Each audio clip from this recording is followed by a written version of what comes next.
Muchas bendiciones, queridos amigos, ¿cómo están ustedes? Para mí es un gusto poder saludar a todos ustedes una vez más, aquellos que van a poder ver nuestro video y compartir.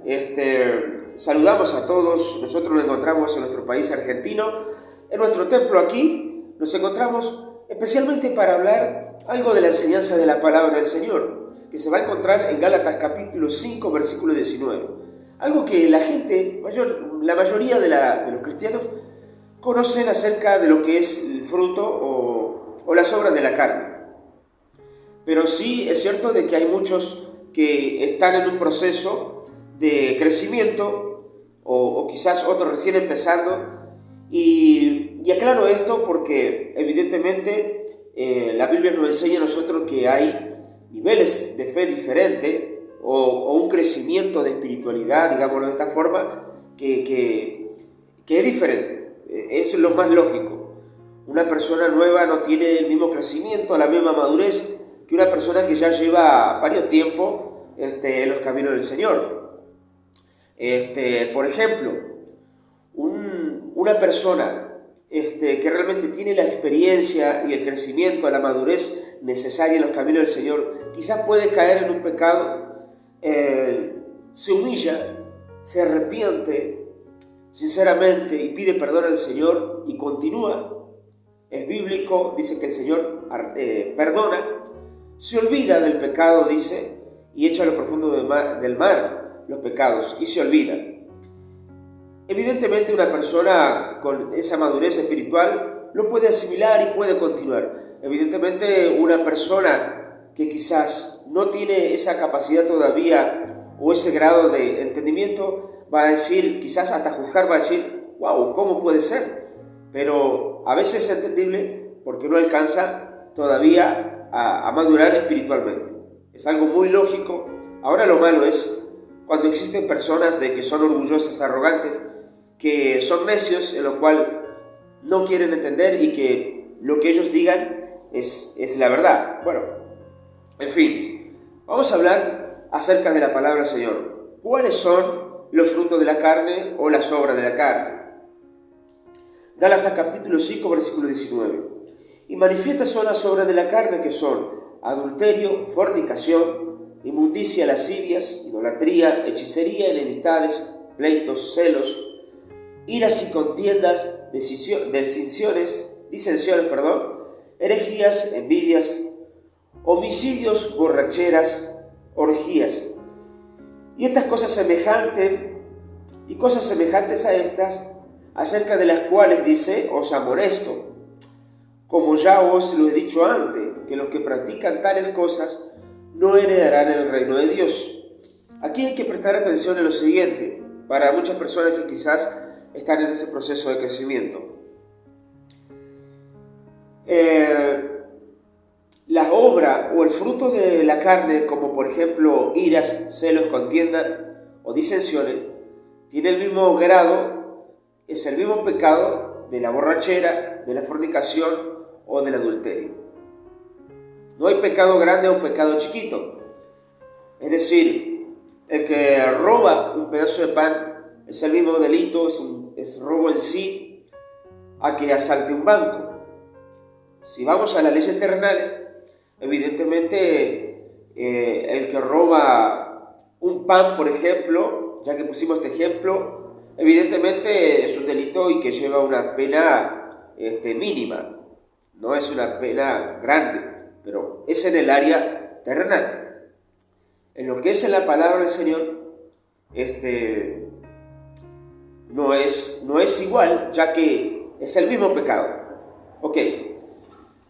El apóstol Pablo exhorta a los creyentes que en el versículo 1 dice, estad pues firme en la libertad con que Cristo nos hizo libre, y no estéis otra vez sujetos al yugo de esclavitud. Esto explica evidentemente porque antes de conocer a Cristo estábamos en esclavitud, bajo la ley del pecado.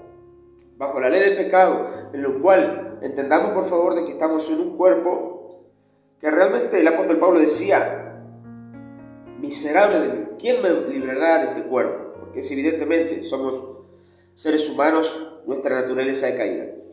Pero cuando venimos a Cristo, somos libres de esa esclavitud por medio de Jesucristo, que por medio de su Espíritu Santo trae libertad y estamos bajo la ley del Espíritu Santo.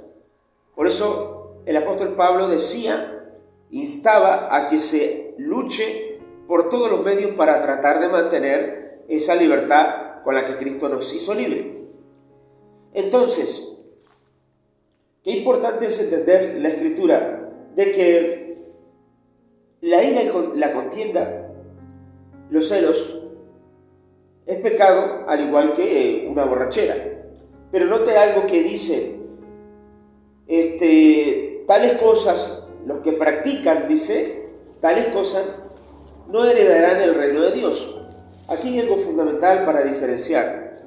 Si habla de una práctica, es algo que se hace constantemente, todos los días.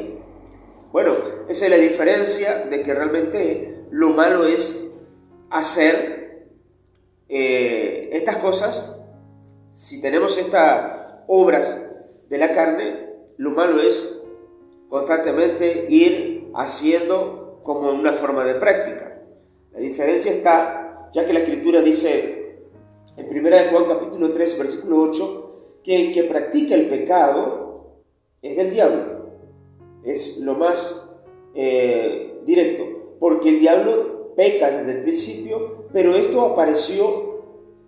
para esto apareció el Hijo de Dios, para deshacer las obras del diablo. ¿Cómo se deshace la obra del diablo? Como lo dije hace un ratito, bajo la ley del Espíritu Santo. Eso sí, hay que obedecer al Espíritu Santo, porque el Espíritu Santo dice, no hagas esto, no haga lo otro.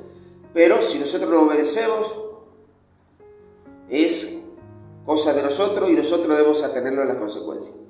Ahora vuelvo a lo que es la práctica.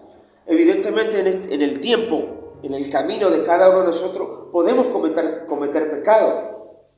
Podemos hacerlo. No es que vamos a dejar de pecar. No. Lo malo es practicar el pecado. Es haciendo siempre lo mismo. Ahí está la diferencia. Por eso, amigo, amiga, si usted quizás cometió un pecado y se arrepintió sinceramente, se humilló delante de Dios y continuó en su camino, no importa lo que el hombre le pueda decir, no importa lo que el hombre le pueda juzgar. La Biblia dice que el que se arrepiente, Dios lo perdona. Es bíblico, no es cosa de hombre. Por eso, ahí vemos la diferencia. El que practica el pecado simplemente no heredará el reino de Dios. Lo dice la Escritura. Ok, veamos cuáles son los frutos o las obras que trae el Espíritu Santo. Versículo 22. Mas el fruto del Espíritu es amor, gozo, paz, paciencia, benignidad, bondad, fe, mansedumbre, templanza. Contra tales cosas no hay ley, dice la Escritura. Pero los que son de Cristo, dice, han crucificado la carne con sus pasiones y deseos. Los que son de Cristo, evidentemente no van a estar practicando el pecado. Los que son de Cristo no van a estar diciendo, oh, mira, aquel hizo esto, hizo lo otro, seguramente después lo va a volver a hacer. Pero bueno, lamentablemente hay mucha gente que comprende, mucha gente no, pero nosotros a través de la palabra del Señor hemos conocido realmente que para los que están en Cristo, dice, no hay ninguna condenación. ¿Por qué? Porque si pecado hemos cometido, dice también en Hebreos, abogado tenemos para con el Padre. ¿A quién? A nuestro Señor Jesucristo. ¿Ha cometido un pecado? Abogue ante Jesucristo. Jesucristo es el mediador, es nuestro abogado entre Dios y el Padre. Todavía no viene como juez. Jesucristo, dice la Escritura, que vendrá como juez, ya a juzgar. Pero ahora lo tenemos como abogado. Para que si hemos caído o hemos cometido, porque a veces no hay excusa, no es que el diablo me poseyó y cometí un pecado, no. La decisión está en cada uno de nosotros. Pero tenemos abogado y podemos llegar a Cristo, pedir perdón y ser reconciliados nuevamente. Que Dios te bendiga y espero que haya gustado este video. Muchísimas bendiciones, será hasta la próxima.